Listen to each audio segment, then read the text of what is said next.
Everybody wants to write a book, but most people shouldn't because most people don't meet these all-important three criteria. I've ghostwritten over 55 books, and what I'm about to tell you is based on that vast experience writing books that have sold tens of thousands of copies, writing books for household names, public figures, celebrities, etc., as well as consultants, coaches, people who use a book. They leverage the authority, credibility, and expertise that a book gives them to do something else that is amazing with their book. So, how should you know if you shouldn't write a book? These three things are true. Number one, you just want to write a book. You have this great idea for a book. You think people would love it. If that's your situation, probably should not write a book. People who should write a book, they have had people telling them for years, oh, you got to have a book. You got to have a book. It's actually not your idea. In most cases, it's people who've been telling you, these are customers, friends, family members, people that you've helped, people that you've empowered, people that you've spoken to, people who follow you online. They have been asking you, so when's your book coming out? If you meet that criteria, probably should.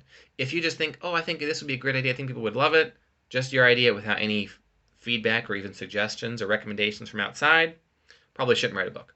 The next thing, you should not write a book if you don't have an audience. You can't get an audience, and you don't want an audience. You just want to have a book.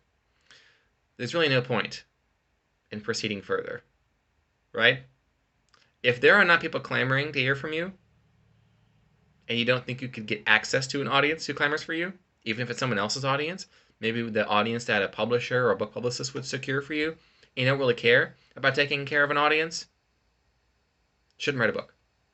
And then the third thing, that if it's true, then you should not write a book, is this. Your first book has no potential for spin-off books, sequel books, or upsells.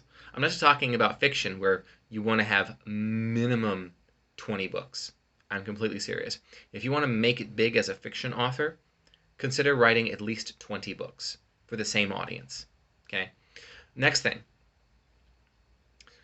There has to be potential for more than just a book. This is particularly true of nonfiction authors. I should want to buy your $20 book, and then I should want to buy, your $47 masterclass, your $199 subscription program, your $1,500 get started consultation, your $15,000 done for you service. That is how the biggest authors make the most money. It's not book sales.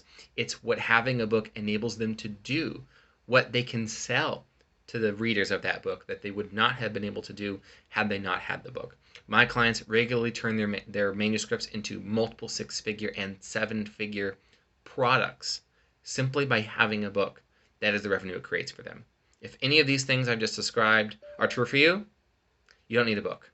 I know it's not popular to say that, and I may be shooting myself in the foot, but I'm okay having toes full of holes.